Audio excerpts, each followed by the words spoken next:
सभी ऑडियंस को सबसे पहले मेरा प्यार भरा नमस्कार। दोस्तों, हम मनुष्य सदियों से अपने जीवन जीते आ रहे हैं।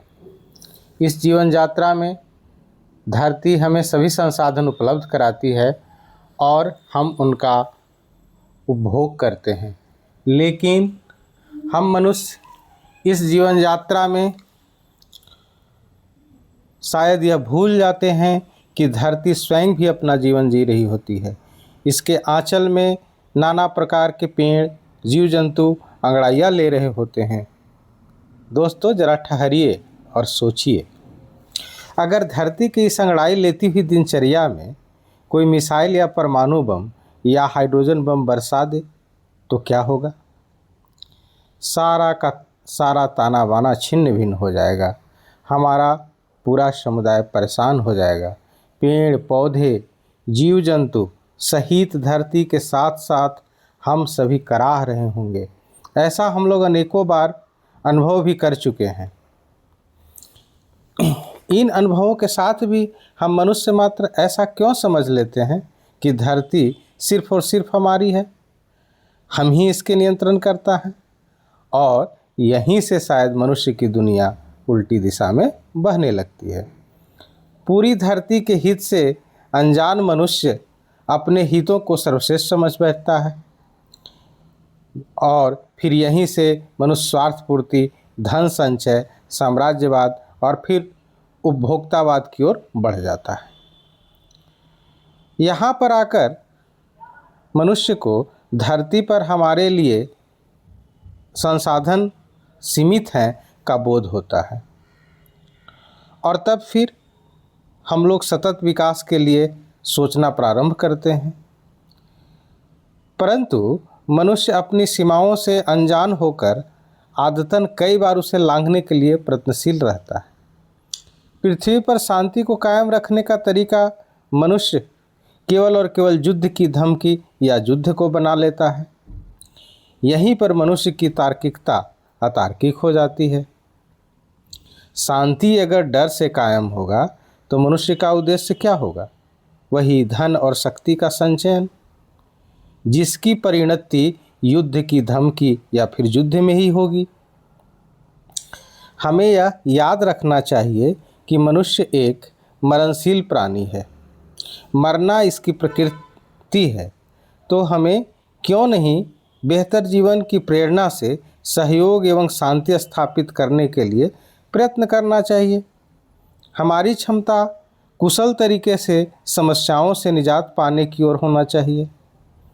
मनुष्य का ध्यान इस पर केंद्रित होना चाहिए कि असीमित कुशलता को कैसे हासिल करें।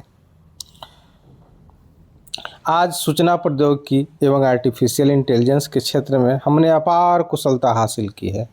यह कुशलता हमें वैश्वीकरण एवं भूमंडलीकरण की प्रक्रिया, जिसका लक्ष्य सतत विकास होना चाहिए, की ओर उन्मुख करने में महत्वपूर्ण योगदान दे सकता है।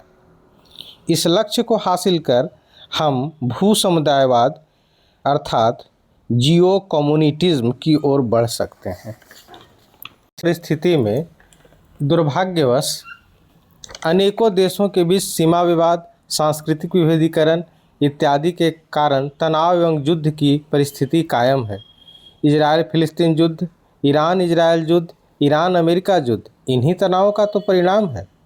इन तनावों का कारण किसी न किसी प्रकार का डर और भय है, और युद्ध की विभीषिका से हम में से कोई शायद ही अनजान होगा। हमारा लक्ष्य कहाँ तो सतत विकास था और पूरी धरती को समुदाय बनाना था, पर हम कर क्या रहे हैं? वही कालिदास बनकर जिस डाल पे बैठे हैं उसी डाल को काट रहे हैं, या फिर रटंतु तोता बनकर शिकारी आएगा, जाल बिछाएगा, दाना डालेगा, लोभ में फंसना नहीं की तरह गाते गाते वही करेंगे जो आदतन करते आ रहे हैं। शायद हम मनुष्य अपनी सीमाओं को दूसरे के नियंत्रण मात्र के लिए पहचान पाए हैं, परंतु हमारे नियंत्रण की कुशलता तो इसमें निहित है कि अपने निर्धारित सतत विकास एवं भू समुदायवाद के लक्ष्य को प्राप्त करने के लिए लोगों का समाजीकरण करें एवं उन्हें प्रशिक्षण दें। सतत विकास की आशा हमें वस्तुतः बहुराष्ट्रीय कंपनियों में अपेक्षित क्रांति से होनी चाहिए, क्योंकि उपभोक्तावाद उन्हीं का नारा है।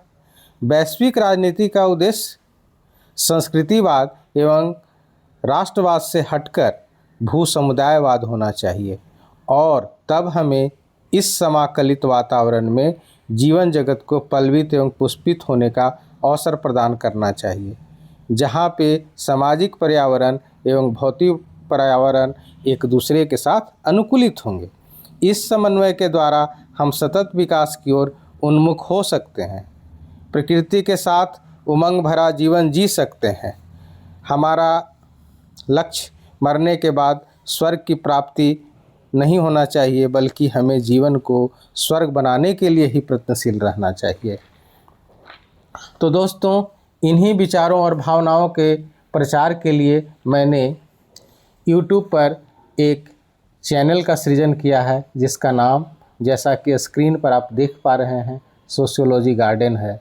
सोशियोलॉजी गार्डन से उन विचारों या सिद्धांतों को आपके सामने प्रस्तुत किया जाएगा जो समाज को सतत विकास के लक्ष्य की ओर उन्मुख करेगा। अतः आप सभी ऑडियंस से अपेक्षा है कि आप सोशियोलॉजी गार्डन चैनल को सब्सक्राइब करें एवं इसके माध्यम से प्रस्तुत विचारों को अगर पसंद आए तो लाइक एवं शेयर करें। बहुत बहुत धन्यवाद।